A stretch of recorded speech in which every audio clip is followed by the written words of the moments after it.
There is a fundamental framework of thought that entirely reshapes the reality you experience. It doesn't start on the surface, not with mantras, not with forced affirmations, not with sheer willpower. It begins in a much deeper stratum of your psyche. It originates in the precise location that determines whether you are a reaction to the world or whether you are an emanation from within yourself. Can you feel the difference? Can you sense the vibrational gap between a person who is constantly scrambling for validation and a person who simply occupies their space and finds the world drawn to them? This quality of presence has a name in deep psychology, and it doesn't just alter how others see you, it alters what is able to enter your life in the first place.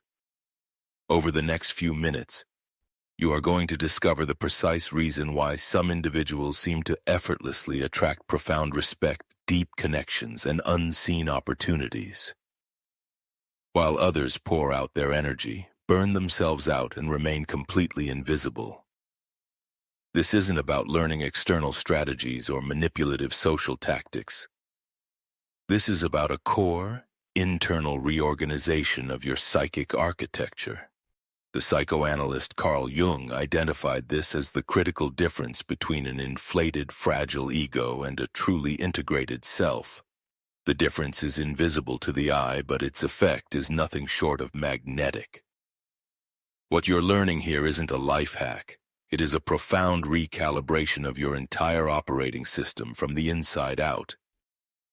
You will learn what it means to think from a queen's framework, which is the opposite of obsessing about being a queen. And it is this single pivotal shift in perspective that unlocks the very doors that previously seemed welded shut. Imagine for a moment that your mind is an energetic blueprint. Every core belief, every shadow you've suppressed, broadcasts a very specific frequency. Most people believe they can change their lives just by thinking a positive thought. But that's like putting a single coat of paint on a house with crumbling foundations. What truly matters is not the isolated thought, but the psychic structure it grows from. Jung recognized that our internal organization determines whether we are broadcasting from a position of a supplicant or a sovereign. A queen never needs to ask if she's allowed to enter the room. Her entry defines the room. The space itself reorients around her presence. Now, this has absolutely nothing to do with arrogance. It is a matter of profound internal coherence. When your ego is no longer at war with your shadow, when you are no longer desperately trying to exile or hide parts of yourself, your energy stops hemorrhaging. You become whole. And this wholeness, this integration creates a field that other people can feel before you ever say a word. They sense that you are not auditioning for their approval. They sense you are not trying to prove anything. And in a strange paradox, this very lack of seeking is what magnetically draws the validation and respect that so many others chase in vain. So many of us carry an invisible script, what Jung would call a complex. A complex is like an autonomous pocket of the psyche that hijacks our reactions. The good girl or orphan complex is rampant. It's born in childhood when we learn that our full radiance is somehow dangerous, that shining brightly invites punishment, and that it is simply safer to stay small. This complex whispers in your ear, "Don't speak up until you know what everyone else thinks. Apologize for taking up space. Just be grateful they even noticed you." Do you recognize that internal whisper? It's subtle, but it dictates your entire framework for reality. As long as you are thinking from that complex, you are, in a mental sense, perpetually standing outside the door, waiting to be invited in. You are waiting for an external signal to tell you that you're allowed to stand up and be counted. But that invitation will never come, because the only one who can grant it is you. A queen reverses the flow. She asks one question first. Is this resonant with my own deep inner truth? This one simple reversal of the query changes the entire relational dynamic around you. This isn't an act of selfishness, it is an act of profound energetic responsibility. When you stop polluting the room with the static of apology and unconscious submission, you implicitly give everyone else permission to step into their own power as well. You become a mirror for sovereignty, not a mirror for neediness. And this, by its very nature, attracts an entirely different caliber of people and circumstances into your life. How you view yourself in your own mind is the blueprint for how the world will position you. If your internal narrative is still running on the software of, "I must prove that I am worthy," then you make yourself an object to be evaluated by others. You hand your power away to every passing opinion, every critical glance. Jung described the entire process of individuation as the journey from object to subject, from the one being assessed to the one who assesses, from the reactor to the actor. This journey begins with a simple, profound decision. You stop seeing yourself through the eyes of others. A queen holds her own gaze even in the face of rejection. She understands that rejection cannot touch her essence. It only reveals that the other person cannot match her frequency. And that is perfectly acceptable. When you operate from your center, external projections lose their ability to stick to you. They find no hook, no opening, no charge because you are internally stable. This is the pivot point. You stop attracting what you fear and begin attracting what reflects your integrated sovereignty. In this moment, something fundamental shifts. Your thinking moves from the frequency of fear to the frequency of presence. Fear is always asking, what might happen if I am truly seen? Presence simply states, I am here. No justification, no apology, no shrinking. This simple declarative presence has a transformative power precisely because it does not ask for permission. Jung championed the concept of the transcendent function, which is the psyche's innate ability to unite seemingly opposing forces. Most people live in a state of internal fragmentation. They believe they must choose between being strong or being sensitive, between being autonomous or being connected, between being assertive or being soft. A queen doesn't choose. She integrates. She understands that true power is not found in being one-sided, but in the capacity to hold the entire spectrum of human experience within herself, without judgment. This mode of thinking is not purely logical nor purely emotional. It is symbolic. It operates through synthesis, not exclusion. When you stop fragmenting your own psyche into good parts and bad parts, your energy consolidates. You become a coherent whole. And the people around you feel this. They don't feel confused in your presence. They feel clarified because you are not broadcasting internal confusion. You are no longer a battlefield of contradictory impulses, but an integrated landscape. What do you attract then? You no longer attract chaos because you are no longer in a state of inner chaos. You no longer attract people who prey on your insecurities because you are no longer wearing your open wounds as an invitation. Instead, you attract resonance. You attract people and circumstances that vibrate in harmony with your inner wholeness. This is the secret of magnetic thinking. It begins by ending the civil war inside you. Have you ever met someone who simply had nothing to prove, someone who was just there, complete and calm, and whose very presence shifted the energy of the entire room? That is not an accident, and it is not an inborn gift. It is the result of the deep inner work that Jung called individuation. These are people who have faced their shadows, integrated their disowned parts, and made peace with their own contradictions. They are no longer fighting themselves, and so they have no need to fight the world. You can cultivate this quality. It starts by noticing. Notice when you shift into the mode of justification. Notice when you make yourself small. Notice when you are mentally asking for permission to take up your own space. And in those exact moments, you can pause and you can ask, what if I didn't have to do this? What if I was allowed to simply be here exactly as I am? This question opens a doorway to an entirely different thought pattern. A pattern based not on lack, but on fullness, not on fear, but on trust, not on proving, but on being. A queen does not argue for her royalty, she embodies it, in every gesture, every choice, every silence. Her thinking is not loud and demanding, it is quiet and certain. Jung said that the true self cannot be explained to another person's ego. It can only be recognized by someone who is also awake. This means you will not be understood by everyone. And that is perfectly, profoundly okay. When your thinking is anchored in the self, in that deep internal wholeness, you stop battling with people who cannot understand your frequency. You simply let them be, and you remain in your truth. That is the ultimate freedom. You do not need to be understood to be respected.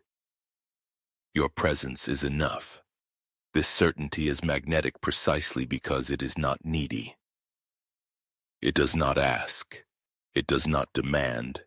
It does not plead. It simply is, and that which is simple, true, and whole attracts that which is like it. So many people spend their lives chasing an external crown. They chase validation, status, achievement, or love. They believe that if they just acquire enough, perform enough, or please enough people, they will finally feel whole. But this path is a dead end, because it is based on a false premise, the idea that wholeness can come from the outside. Jung understood individuation not as an act of construction, but as an act of unveiling. You do not create the self. You simply clear away the debris that blocks you from seeing it. The queen has always been there, buried under layers of conditioning, trauma, adaptation, and fear. The journey is not about becoming someone. It is about remembering who you have always been. Do you remember who you were before the world told you who you should be? Before you learned to shrink, to adapt, to hide your truth? That original self, unfiltered and whole, is your queen. She has never ceased to exist. She has only been waiting for you to find the courage to remove the masks and see her again. When you begin to think from this place of remembrance, everything changes. Not because the world has changed, but because you have returned to your center. You no longer seek completion from the outside, because you realize that wholeness was always your factory setting. This realization is revolutionary. It ends the endless striving, the desperate search, the chronic dissatisfaction. Suddenly, life becomes simpler, not because the challenges disappear, but because you are no longer fighting yourself in the middle of them. You are no longer divided, so the world no longer needs to send you reflections of your division. You attract what resonates with your essence, and you let go of what does not, without drama, without guilt, without doubt. The thinking of a queen is not strategic. It is intuitive. It does not ask, how can I get what I want? It asks, what is aligned with my truth? And this question opens pathways that the strategic mind could never find. Because when you act from your truth, you are working with the flow of life, not against it. Jung called this principle synchronicity, the meaningful alignment of an inner state with an outer event. When your inner world is ordered, your outer world orders itself to match, not through magic, but through resonance. Your inner state sends out a signal, and the universe responds in kind. A queen sends the signal of sovereignty, and life responds with circumstances that mirror that sovereignty. This does not mean you will be exempt from difficulty. It means you will meet difficulty in a new way, not as a victim, not as someone being done to, but as someone who understands that challenge is part of the journey. You do not lose your center when things go wrong, because your center is no longer dependent on things going right. This stability is what others find so attractive. People are unconsciously searching for an anchor, for someone who is not tossed about by the storm, someone who radiates an inner calm even when everything around them is chaos. This is leadership in its purest form, not through control but through presence. A queen does not hide her power. She does not apologize for her presence. She does not over-explain herself. She is simply there, complete and unwavering. And this quality has become so rare in a world that teaches us to constantly bend and conform that it acts like a magnet. People sense that this is someone who is no longer playing games, someone who is not trying to be liked, but is simply authentically being. And authenticity is the most powerful magnetic field of all. In a world full of masks, a true face is a miracle. Jung spoke of shadow integration as one of the most vital steps toward individuation. Your shadows are not your enemies to me. They are disowned parts of you that are begging to be seen. When you turn to look at them, they lose their power over you. They become your allies, sources of untapped energy. And suddenly you have access to a strength that was unavailable to you before. Imagine you've spent your whole life using a portion of your energy to suppress certain aspects of yourself. Perhaps your anger, or your ambition, or your sexuality, or your grief. What if you could reclaim all that energy simply by allowing those parts to exist? Not by acting them out, but by acknowledging them, giving them space, understanding their purpose. This is the difference between a person who denies their power and a queen who owns it. The queen is not afraid of her own intensity. She knows she can be both gentle and fierce, both vulnerable and powerful. And she is not reduced to a single role. She is the entire spectrum. And this inner fullness translates to the outer world. You no longer attract people who only want one piece of you. You attract people who can recognize and appreciate your wholeness. You attract situations that demand and celebrate your entire range. Your life becomes richer, not because you have more, but because you are more. This inner source is what Jung called the self, the center and the totality of the personality. When you have access to this center, you are no longer dependent on external validation. You are no longer driven by the fear of rejection or the hunger for approval. You are self-possessed. You rest in yourself. And you act from that rest, not reactively but consciously, not driven but guided, from the inside, not the outside. This is the essence of royal thinking. You are your own authority, not in the sense of being stubborn or closed off, but in the sense of having internal clarity. This clarity attracts. It's like a lighthouse in the fog. People who are also seeking their own center are drawn to it. They recognize in you something they wish to awaken in themselves, and this is the true service of a queen. Not to rescue others, but to remind them by her very presence that they, too, carry royalty within. You cannot save anyone, change anyone, or heal anyone. But you can stand so fully in your own truth that you give others permission to do the same. You become a mirror, not a savior, and that is far more powerful because it empowers others instead of making them dependent. A queen does not meddle in other kingdoms. She respects boundaries, both her own and those of others. She knows when to give and when to step back. She understands that every person must find their own center, and she cannot bypass that process for them, no matter how much she might want to. This wisdom comes with maturity, with understanding that love does not mean shielding someone from their consequences, but supporting them as they bear them. True love empowers, it does not disempower. It holds space, it does not rescue. When you love like this, from a place of fullness, not a place of lack, your love becomes a force that heals without harming. It challenges without crushing. It gives without depleting. Because it comes from a well that never runs dry, your own integrated self. And as you begin to live from this pattern, something remarkable happens. Things begin to align. Not because you are fighting or forcing, but because you are in harmony with your own true nature. Doors open, people appear, opportunities seize as if life was just waiting for you to finally arrive. A queen does not wait for the perfect circumstances. She creates her throne wherever she is. She understands that sovereignty is not a location. It is a state of being. She could be in a palace or a small apartment. It doesn't matter. Her royalty is not an external affair. It is an internal posture. You can adopt that posture now. In this moment. You do not have to wait until you have fixed everything, until you are healed, until you feel ready. The queen is already there beneath all the doubts and fears. She is just waiting for you to acknowledge her. Do you acknowledge her?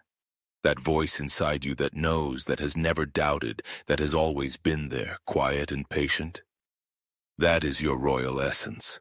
It has survived every storm, every rejection, every disappointment. It is indestructible because it is not contingent on anything external.